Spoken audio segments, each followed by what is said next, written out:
Pour payer mes études, moi j'ai fait tous les travaux que vous pouvez imaginer. Et un que j'ai fait beaucoup, c'est du jardinage. Et vous savez, quand on fait du jardinage, à la fin de la journée, on n'est pas vraiment les personnes plus propres au monde.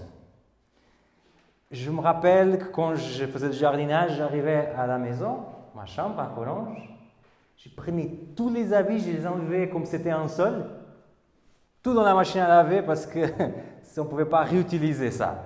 Okay? Il y avait toujours des feuilles, du terreau, de la transpiration. Donc, c'était quelque chose de très sale, mais en même temps de passionnant. Mais je me rappelle d'une journée spécifique de mon travail dans le jardin.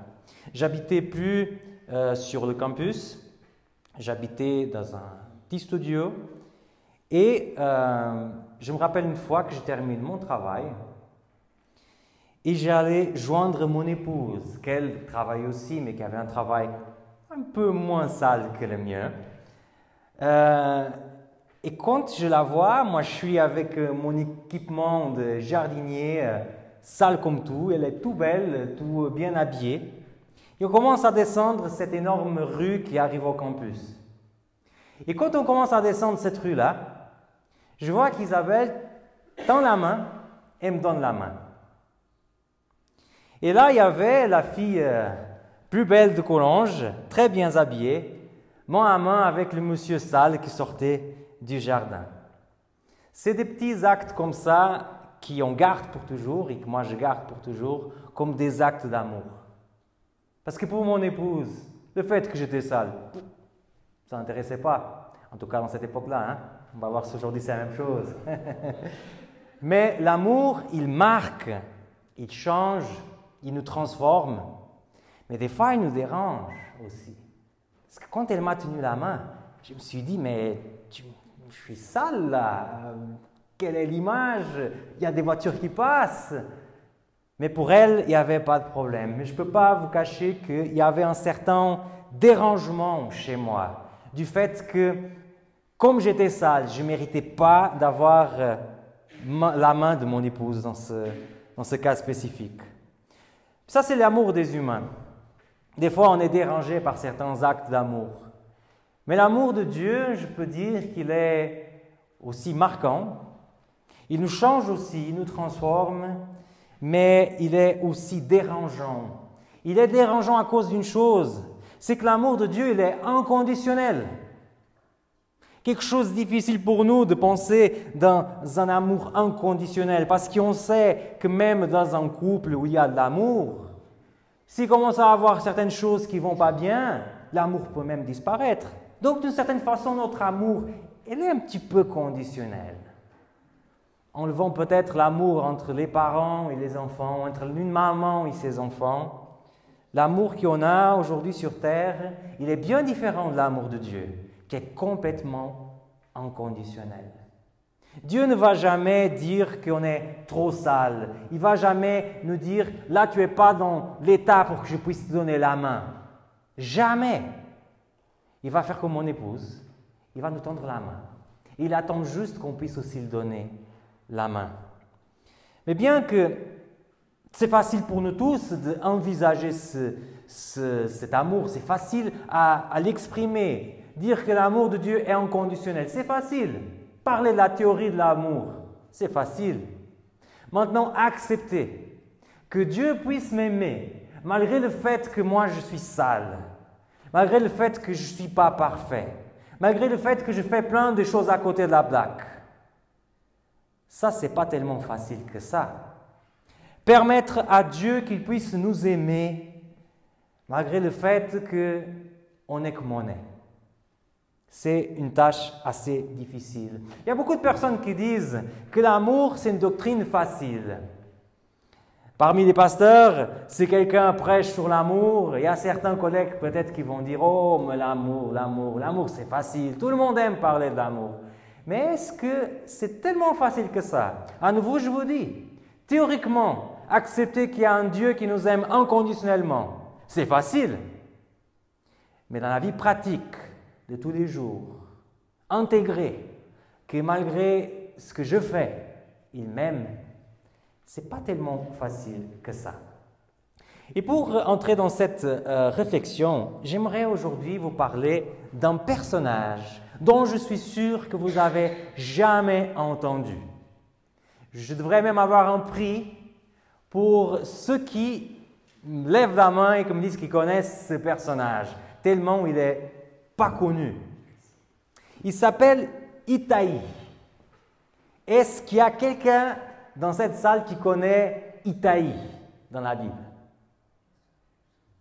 Ah, j'étais sûr, mais moi je ne le connaissais pas tellement bien. Itaï, c'est un homme qui a vécu au XIe siècle avant Jésus-Christ. C'est loin ça, hein? XIe siècle avant Jésus-Christ. Lui, il était un Philistin. Il était pote avec un des personnages plus célèbres de la Bible. Est-ce que vous savez qui est ce personnage? Un des plus célèbres de la Bible. David. Itaï était pote avec le roi David. C'était la star de l'époque, le roi David. Tout le monde voulait être avec lui. Il était tellement connu de tout le monde. Il était tellement fameux, pas simplement pour la musique qu'il faisait, mais parce qu'il avait une sagesse impressionnante. Il avait une relation avec Dieu qui inspirait la relation aussi. Et Itaï avait la chance d'être pote avec lui. Comment? On ne sait pas exactement comment ils se sont connus. Mais je vais vous avancer deux possibilités. La première possibilité, c'est très connecté avec l'onction du roi David. Vous savez, les rois à l'époque, pour devenir roi, on prenait de l'huile, on versait sur la tête, et ça c'était un symbole de consacration. Là, il devenait roi. Et quand David était jeune, il y a un autre star de l'époque, le prophète Samuel, qui va dans la maison de David, avec la fonction de le rendre roi. Cette situation et d'autres situations encore ont entraîné des grandes persécutions. Pendant pas mal de temps, David était persécuté par le roi de l'époque, Saül, après son onction. Vous imaginez? Il y a un grand prophète qui va chez vous et qui vous dit « Toi, tu vas avoir cette mission. Tu vas faire ceci, tu vas faire cela. » Et il y a 14 ans qui se sont passés. Et vous savez où est-ce que David vivait? Dans une grotte, dans le désert. Parce qu'il ne pouvait pas aller en ville. Parce que si Saül savait que David était là, il allait le tuer. Ce roi David, il a vécu 14 ans dans une grotte, dans le désert. Et qui étaient ses copains à l'époque? La Bible nous dit que toutes les personnes qui s'approchaient de David, c'était des gens qui avaient des dettes, des gens qui avaient des amertumes dans le cœur, enfin, des stéréotypés de l'époque. Ceux qui n'arrivaient pas à entrer dans un groupe. Et parmi ces gens, il a retrouvé 400 personnes qui étaient avec lui tout le temps. Ils sont devenus des guerriers, ils sont devenus des amis. Et peut-être, Itaï était parmi ces gens-là, parmi ces gens rejetés qui sont approchés du roi David à cette époque-là. La deuxième possibilité, c'est que David, pendant ce temps-là qu'il habitait le désert, il a servi un roi de l'époque, un roi philistin. Et peut-être, c'est dans ce temps qu'il servait le roi de Gath, donc la ville des Philistins, qu'il a connu Itaï. Mais enfin, une chose, elle est sûre par rapport à l'histoire de David et d'Itaï. C'est qu'Itaï, il a connu David quand il était absolument rien.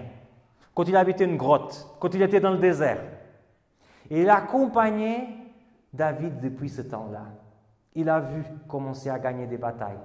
Il a vu sortir du désert, aller dans le palais, commencer à être respecté et être le grand roi David. Mais le texte que je vais vous parler aujourd'hui montre une situation difficile. Oui, parce qu'après ces 14 ans d'attente, il y a encore des choses difficiles qui sont arrivées dans la vie de David. Pas mal de choses qui sont arrivées. En fait, des fois, on a cette tendance de dire que dans la Bible, les choses étaient plus faciles. Oh, ils voyaient des anges, ils avaient des prophètes. Mais vous voyez, David était un roi d'Israël. Et pendant 14 ans, il était dans le désert, sans maison, sans domicile fixe. Si c'était moi à sa place, je dirais merci Seigneur pour ton onction. Merci beaucoup du fait que tu m'as trouvé bon pour être roi, mais je regarde autour, je suis roi de désert. Je ne suis pas roi d'Israël, c'est quoi cette histoire? Pourtant, il a tenu bon pendant 14 ans. Vous voyez? 14 ans les filles, hein? C'est long, hein?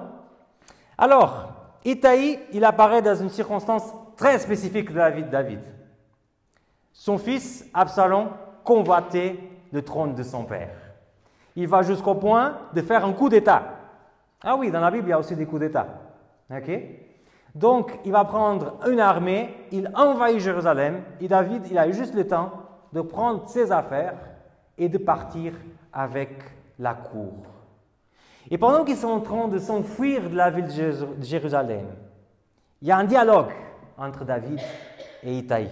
Il se trouve dans le 2e livre de Samuel, chapitre 15, et on va lire du verset 19 jusqu'au verset 20. C'est là qu'il y a le dialogue entre ces deux personnages. Alors, 2e livre de Samuel, chapitre 15, et du verset 19 jusqu'au verset 20. Il nous dit ainsi, « Le roi dit à Itaï, le Gathite, « Pourquoi viendrais-tu aussi avec nous? Retourne et reste avec le roi, car tu es un étranger. Tu es déjà un exilé par ton propre pays. Tu es arrivé hier et aujourd'hui, je te ferai errer avec nous, quand je ne sais pas moi-même où je vais. Retourne et ramène tes frères avec toi, fidélité et loyauté. » David, en regardant cet étranger qu'il avait accompagné depuis ce qui était dans le désert, et qui voit que certainement, il n'y a rien de gagné. Ils n'avaient pas un deuxième palais où partir, il n'y avait pas le palais d'hiver et le palais d'été, il y avait juste le palais à Jérusalem. Et David, il ne devrait même pas aller dans une ville parce que ce serait trop dangereux. Donc là, ils partent dans le désert, sans avoir l'assurance d'avoir un lit, sans avoir l'assurance d'avoir du quoi manger, sans avoir l'assurance d'avoir encore la vie au coucher de soleil. Donc, en regardant que c'est un homme qui a toujours été fidèle à lui, qui a toujours été à côté de lui, mais qui, malgré le fait qu'il est là, il n'est pas juif, il n'est pas de la tribu de Juda, il n'est pas du peuple d'Israël, il dit, mon ami, profite. Reste avec le roi, reste avec Absalom. De ma part, il n'y a pas de problème. Là, tu garderas ta vie. Et là où je vais t'amener, je ne sais pas si je peux te garder la vie. Impressionnant, sympa de la part de Jésus, de la part de David. Il regarde Itaï, il dit, excuse, moi je suis sale, donc je ne vais pas te donner la main là. Si tu veux, tu peux partir, donne la main à Absalom. Mais là, je ne peux pas t'assurer, je ne peux te rien assurer. Qu'est-ce qu'Itaï va dire à son cher David? Est-ce qu'il va profiter de la liberté que le roi l'a donnée? Si on regarde au verset 21, on voit ce qu'Itaï va dire. Itaï répondit au roi, « Par la vie du Seigneur et par ta vie, ô roi, mon Seigneur, au lieu où tu seras, soit pour mourir, soit pour vivre, là aussi je serai, moi, ton serviteur. » David n'est plus roi là. Il y a un nouveau roi qui est venu à Jérusalem. Ce roi qui vient d'arriver, Absalom, il a une armée avec les gens de toutes les tribus d'Israël. Une grande armée. David a juste ses potes de toujours, peut-être les mêmes 400 qu'il avait trouvés au désert. Ce ne sont pas tous qui sont restés avec lui.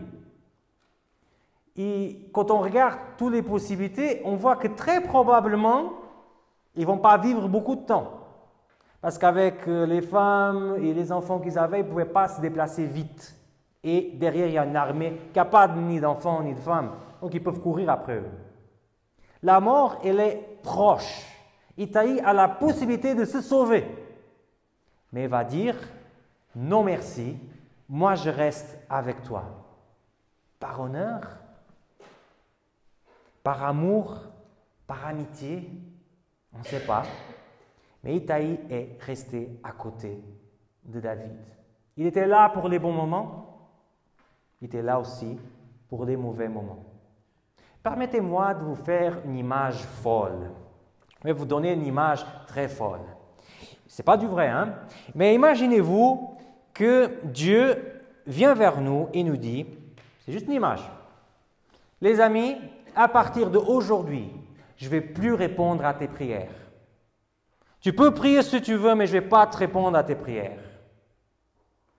Et tu vas souffrir. Jusqu'à la fin de ta vie, tu vas souffrir pas mal. Et moi, je ne vais faire absolument rien pour l'empêcher.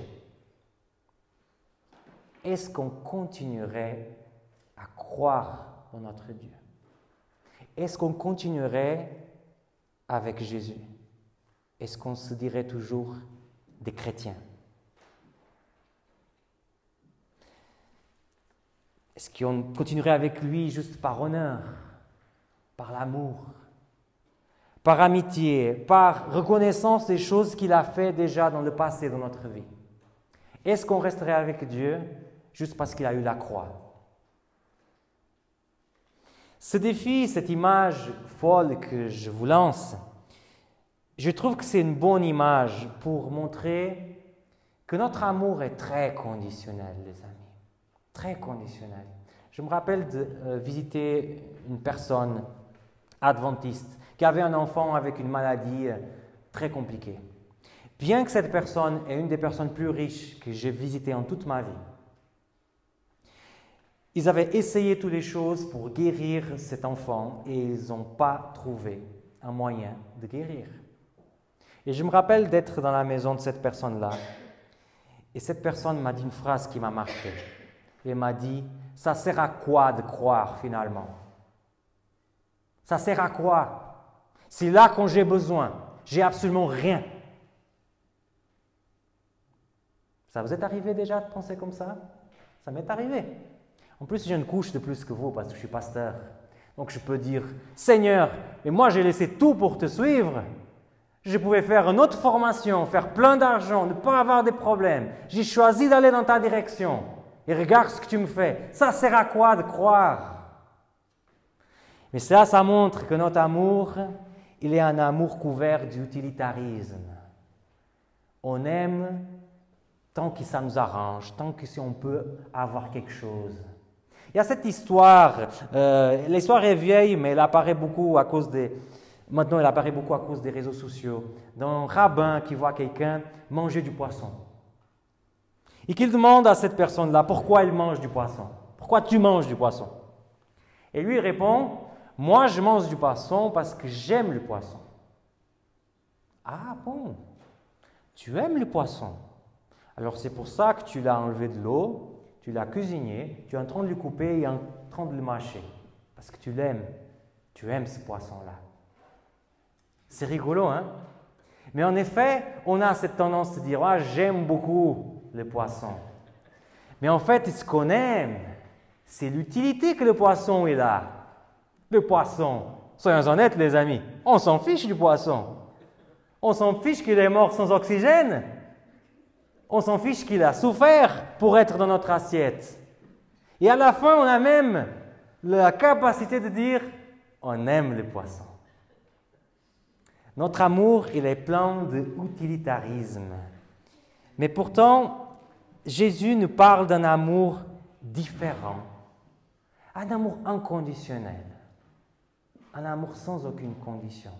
Et nous, qui sommes toujours dans l'utilitarisme de l'amour, on a du mal à comprendre cet amour. Comment Dieu peut m'aimer? Moi, que je fais tellement de choses à côté. Moi, que je me fâche avec lui pour tout et pour rien. Moi que des fois, je m'en doute qu'il est là, bien qu'il est là. Il y a un texte dans la Bible qui me touche particulièrement. Parce que moi, mes amis, je suis plein de cet amour du poisson. L'utilitarisme, il me touche aussi. Il touche ma relation avec Dieu. Parce que d'une certaine façon, le fait de croire, le fait de venir à l'église, on a cette petite tendance de se dire, hey, quand même, je viens là, tu devrais me rendre un petit peu service, quoi. Regarde le bon chrétien que je suis. Je prêche même la parole. Pourquoi tu ne me rends pas service? Donc, de certaine façon, notre amour n'est pas complètement conditionnel.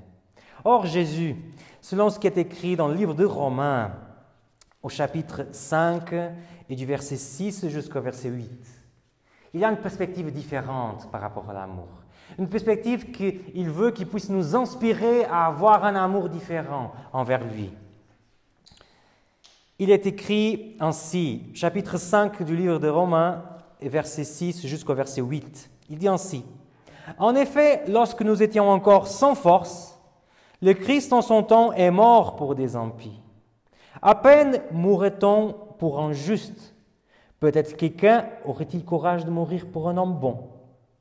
Or, voici comment Dieu lui met en évidence son amour pour nous. Le Christ est mort pour nous alors que nous étions encore pécheurs. » Les mamans de la salle. Qui est maman dans la salle? Salut les mamans. Est-ce que vous serez capable de mourir pour vos enfants? Réponse typique, bien sûr. C'est quoi cette question? C'est vrai, les mamans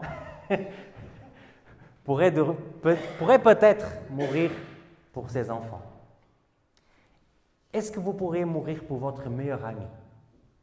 Est-ce que vous pouvez donner votre vie pour votre meilleur ami? Je suis honnête avec vous, dans certaines conditions, peut-être. Maintenant, est-ce que vous pouvez donner notre vie pour un ennemi? Pour quelqu'un qui nous gêne. Utilisons le langage d'aujourd'hui. Quelqu'un qui nous casse les pieds tous les jours. Qui nous embête, pour ne pas dire un autre mot, tout le temps. Est-ce qu'on serait capable de donner notre vie pour une personne telle? C'est une blague cette question. Bien sûr que non.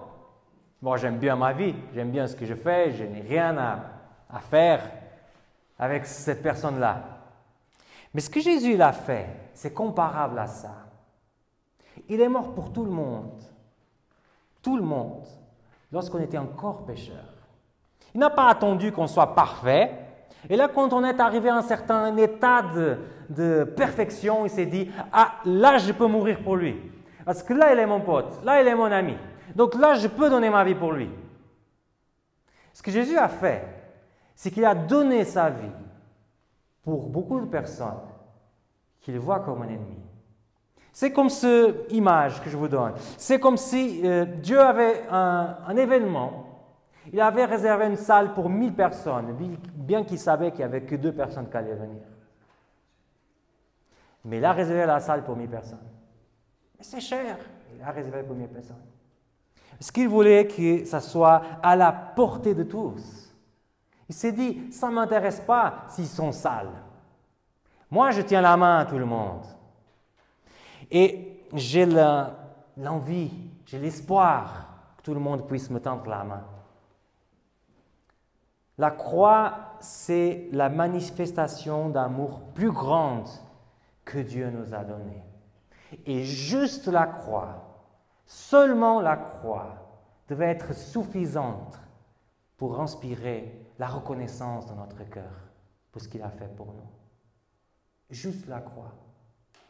Prenons l'image que je vous ai donnée. Imaginons en effet cette image folle que Dieu vient sur terre et vous dit « Écoute, plus jamais de réponse à des prières, plus jamais de défense, tu auras la souffrance jusqu'à la fin de la vie. » La croix devrait être suffisante pour moi pour me dire « Ça ne m'intéresse pas si tu ne me réponds pas. Ça ne m'intéresse pas si je vais souffrir. Parce que là, j'ai une marque d'amour tellement grande qu'il n'y a rien dans la vie qui peut m'empêcher de penser que tu m'aimes. » Et c'est ça ce que l'apôtre Paul essaie de dire. Nous, on aurait du mal à mourir pour quelqu'un qu'on aime. Or, Jésus il est mort pour nous lorsqu'on était encore pécheurs, lorsqu'on était encore sales. Et ça, mes amis, devrait inspirer en moi une gratitude plus grande que ce monde. Une gratitude qui ferait que juste penser à la croix, ça me donnerait envie de pleurer. C'est beau ça. Mais je pense que j'ai compris l'amour de Dieu de façon théorique, mais pas de façon pratique. Je vois que c'est quelque chose qui est écrit, mais je ne suis pas en train d'être dérangé pour ça, changé pour ça, transformé pour ça. Et ça, c'est le but, finalement, le but ultime de la croix. C'est qu'elle puisse nous transformer. C'est qu'en reconnaissant que Dieu a tout donné pour nous, on puisse gagner de la valeur déjà Parce que Dieu n'est pas venu mourir pour quelque chose qui n'avait pas de la valeur. Nous, on a de la valeur. Parce que Jésus a donné son Fils pour nous. Mais aussi que cela puisse produire une gratitude dans notre cœur qui dépasse tous les problèmes de la vie. Parce que peu importe ce qui arrivera dans le futur, on sait que Jésus est mort pour nous lorsqu'on était encore pécheurs. L'exemple de Itaï, c'est un exemple de fidélité à Dieu. C'est un exemple d'une fidélité inconditionnelle, d'un amour inconditionnel. Et la croix, elle est cet exemple max de ce qui est l'amour. Mais il faut accepter une chose, il faut accepter que cet amour, il va toujours nous dépasser. On va pas toujours le comprendre, on sera toujours dérangé. Mais le fait qu'on ne comprend pas, ça ne nous empêche pas de tendre la main. Quand mon épouse m'a tenu la main, dans ma tête, je ne comprenais pas comment quelqu'un peut faire ça. Mais cela n'a pas empêché que je puisse le tenir la main. L'appel que j'ai pour vous aujourd'hui, c'est que vous puissiez laisser le Seigneur nous donner la main. Laissez le Seigneur nous donner la main. Peu importe si tu es sale, peu importe si tu ne mérites pas, tu ne mériteras jamais. Mais elle est là, avec la main. Est-ce que tu vas saisir cette main de Jésus? C'est ma prière et c'est aussi la prière que j'ai pour vous. Amen. Merci beaucoup d'avoir regardé cette prédication jusqu'à la fin. Je m'appelle Samuel Cogna, je suis le pasteur ici de l'église La Chaux-de-Fonds et je t'invite à continuer des commentaires en bas, à liker cette vidéo, à la partager sur les réseaux sociaux si tu veux, ou tout simplement à t'abonner à notre chaîne parce qu'il y aura de nouvelles vidéos qui vont continuer à apparaître. Mais si tu es plus intéressé encore par ces sujets ou tout simplement par la Bible, je t'invite à m'écrire un petit email et on pourra entrer en contact pour continuer la discussion. Merci beaucoup de ta fidélité, merci beaucoup de ce que tu fais et je te demande vraiment que le Seigneur puisse te bénir et à très bientôt.